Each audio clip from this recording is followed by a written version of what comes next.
Break के बाद आपका स्वागत है। आप संकल्प देख रहे हैं। महाराष्ट्र में आए लोकसभा चुनाव के नतीजों ने वहां की सियासत को पूरी तरह से बदल दिया है। आने वाले वक्त में महाराष्ट्र में बड़ी सियासी हलचल देखने को मिल सकती है। फिलहाल महाराष्ट्र की सियासत गरमाई हुई है। 2 दिन बाद वहां विधान परिषद के चुनाव हैं, जिसके लिए उठापटक जोरों पर है।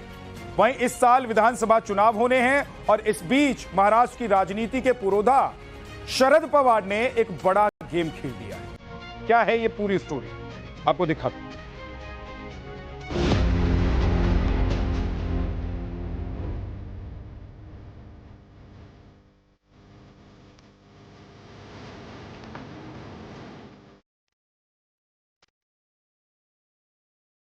महाराष्ट्र की प्रसिद्ध पंढरपुर यात्रा में इस बार जैसे ही नेता प्रतिपक्ष राहुल गांधी के शामिल होने की खबरें आईं, महाराष्ट्र की सियासत में तेजी आ गई। खासकर बीजेपी और एनडीए खेमे में राहुल गांधी की इस यात्रा ने बेचैनी बढ़ा दी है। आखिर बीजेपी की बेचैनी क्यों बढ़ गई, इसकी वजह भी हम आपको बताएंगे, लेकिन पहले ये जान लीजिए कि राहुल को आखिर न्योता किसने दिया और राहुल ने इस न्योते को स्वीकार क्यों किया। दरअसल महाराष्ट्र की सियासत के सबसे बड़े चाणक्य शरद पवार ने राहुल गांधी को इस यात्रा में शामिल होने का न्योता भेजा था। राहुल चाहते तो इस यात्रा में शामिल नहीं भी होते, लेकिन राहुल ने न सिर्फ इस न्योते को स्वीकार किया बल्कि इसके लिए अपने प्लान में बदलाव भी किया।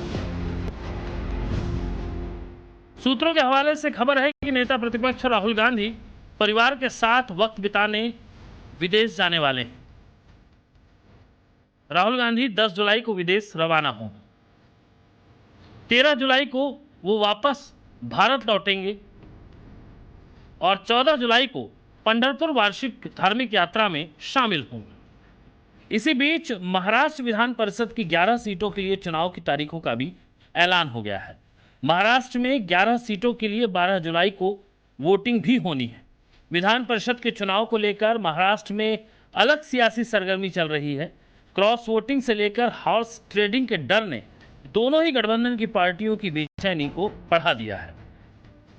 लेकिन पहले बात राहुल गांधी और राहुल गांधी की इस धार्मिक यात्रा की कर लेते हैं। लोकसभा चुनाव के नतीजों के बाद और विपक्ष के नेता के तौर पर जिम्मेदारी संभालने के बाद से एक बात जो देखने में आ रही है वो ये कि राहुल गांधी सुपर एक्टिव हो चुके हैं। इस दौरान राहुल ने संसद से लेकर सड़क तक सत्ताधारी एनडीए का जबरदस्त घेराव किया। संसद में हिंदुओं को हिंसक वाला बयान हो, अग्निवीर के मुद्दे पर बेबाकी से बीजेपी का घेराव हो, मणिपुर हिंसा को लेकर 3 दिनों की यात्रा हो, हाथरस हादसे में पीड़ितों से मिलने की बात हो, या फिर अपने संसदीय क्षेत्र रायबरेली की विजिट हो। राहुल गांधी जहां खड़े हुए वहीं सत्ता में बैठी सरकार को घेरते नजर आए और अब राहुल शरद पवार के न्योते पर ऐसी यात्रा में शामिल होने जा रहे हैं जो महाराष्ट्र में सिर्फ धार्मिक कारणों से ही नहीं बल्कि जातीय समीकरणों के लिहाज से भी बेहद महत्वपूर्ण है। पिछले 700 सालों से महाराष्ट्र के पंढरपुर में आषाढ़ महीने की शुक्ल एकादशी के पावन अवसर पर इस महायात्रा का आयोजन होता रहा है। इसे वैष्णव जनों का कुंभ भी कहा जाता है। भीमा नदी के तट पर बसा पंढरपुर शोलापुर जिले में है। महाराष्ट्र ही नहीं देश भर के कई जिलों से लोग इस यात्रा में शामिल होते हैं। तकरीबन 5 लाख से ज्यादा हिंदू श्रद्धालु इस प्रसिद्ध पंढरपुर यात्रा में भगवान विट्ठल के दर्शन के लिए पताका डिंडी लेकर इस तीर्थ स्थल पर पैदल चलकर आते हैं।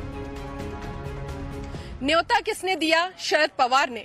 वक्त की करवट सियासत को किस तरह से बदलती है इसे देखिए। ये वही शरद पवार है जो 2019 में राहुल गांधी को विपक्ष का नेता मानने को तैयार नहीं थे। ये वही शरद पवार है जो कांग्रेस पर तंज कसते हुए ये कहा था कि ये पुरानी हवेली के जमींदार है और आज उसी शरद पवार ने राहुल गांधी को महाराष्ट्र आने का न्योता दिया है। दरअसल भविष्य की सियासत की रूपरेखा तैयार हो रही है। महाराष्ट्र में होने वाले विधानसभा चुनाव इसकी धुरी में है और इसके पीछे है महाराष्ट्र में लोकसभा चुनाव के वो परिणाम जिसने महाराष्ट्र विकास अघाड़ी को उत्साह से भर दिया है। 48 सीटों वाले महाराष्ट्र में इंडिया गठबंधन में शामिल कांग्रेस को 13 सीटें, उद्धव बालासाहेब की शिवसेना को 9 सीटें और शरद पवार की एनसीपी को 8 सीटें मिली हैं। जबकि एनडीए गठबंधन में शामिल बीजेपी को 9 सीटें और शिंदे गुट की शिवसेना को 7 सीटें और अजीत पवार के एनसीपी को 1 सीट, वहीं निर्दलीय को भी 1 सीट मिली है। इन बदले सियासी हालात में राहुल का कद बढ़ा है और शरद पवार इन्हीं सियासी हालातों से महाराष्ट्र में खुद को पूरी ताकत से वापस लाना चाहते हैं। लेकिन इस यात्रा से इसका क्या कनेक्शन, ये सवाल आपके दिमाग में आ रहा होगा। दरअसल महाराष्ट्र की सियासत में दलित उत्थान, समाज सुधार और विकासशील हिंदू समाज को समेटने वाली ये यात्रा सियासत के लिहाज से अहम है। महाराष्ट्र की सियासत के पुरोधा शरद पवार ने भांप लिया है कि दलित, मुस्लिम और मराठा का मेल ही महाविकास अघाड़ी की जीत का सबसे मजबूत मंत्र है, जो हाल के लोकसभा चुनाव में नजर भी आया। यही वजह है कि शरद पवार ने इसी 7 जुलाई को अपने गांव कटेवाड़ी में इस पंढरपुर यात्रा का स्वागत करके सियासी लकीर खींची है और राहुल गांधी और उद्धव ठाकरे को इस यात्रा का न्योता देकर आने वाले विधानसभा चुनाव के लिए एनडीए के सामने जातियों की सोशल इंजीनियरिंग का दांव चल दिया है। साम दाम दंड भेद, यही सियासत है। 12 जुलाई को विधान परिषद के चुनाव को लेकर फिलहाल महाराष्ट्र की सियासी लहरें उफान मार रही हैं। विधान परिषद में 11 सीटों पर चुनाव होने हैं, लेकिन मैदान में 12 उम्मीदवार हैं। इसी वजह से इस बात की ना सिर्फ आशंका है बल्कि पूरी संभावना भी है कि क्रॉस वोटिंग होगी और क्रॉस वोटिंग के लिए हॉर्स ट्रेडिंग भी की जा सकती है। विधान परिषद के चुनाव के लिए महायुति में शामिल बीजेपी ने 5 उम्मीदवार उतारे हैं, वहीं शिंदे के शिवसेना गुट ने 2 उम्मीदवार और अजीत पवार के एनसीपी ने 1 उम्मीदवार उतारा है। वहीं महाविकास अघाड़ी में शामिल कांग्रेस ने 1 उम्मीदवार, उद्धव की शिवसेना ने 1 उम्मीदवार और शरद पवार के एनसीपी ने 1 उम्मीदवार उतारे हैं। उम्मीदवार तो उतार दिए गए, लेकिन वोटों का समीकरण क्या कह रहा है, अब जरा उसे समझिए। 288 सदस्यों वाली विधानसभा में अभी मौजूदा विधायकों की संख्या 274 है। महाराष्ट्र में महायुति सत्ता में है, जिसके पास कुल 200 विधायक हैं, जबकि महाविकास अघाड़ी के पास कुल 65 विधायक हैं। इनमें अगर एनसीपी अपने दम पर अपना उम्मीदवार चुनना चाहती है तो उसे 4 वोट और चाहिए। वहीं अगर उद्धव गुट की शिवसेना अपना उम्मीदवार जिताना चाहती है तो उसे 8 वोट चाहिए। सूत्रों के मुताबिक कांग्रेस के वोट बंटने की पूरी संभावना है। कांग्रेस के पास कुल 37 वोट हैं और 23 वोट का कोटा पूरा करने के बाद 14 वोट बचे हैं। वहीं बीजेपी अपने 4 उम्मीदवारों का चुनाव अपने दम पर कर सकती है। अगर 5वें उम्मीदवार को चुना जाना है तो उसके पास अपने खुद के 8 वोट भी होने चाहिए।